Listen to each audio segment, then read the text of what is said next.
I hope when audiences come to watch us play, I really hope that they take away with them how much variety there is in new music, especially in a setting like this, in a kind of a medium-sized ensemble.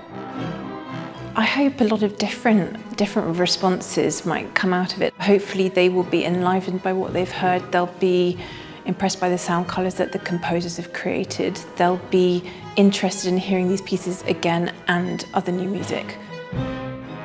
It's a really kind of unique and brilliant experience to come in with the music that you've been practicing and to have the composer sitting there. I suppose it's a little bit nerve-wracking as well, actually, because you think, well, I really want to do my best to kind of serve the music and obviously serve their idea of what they're trying to put across in the piece.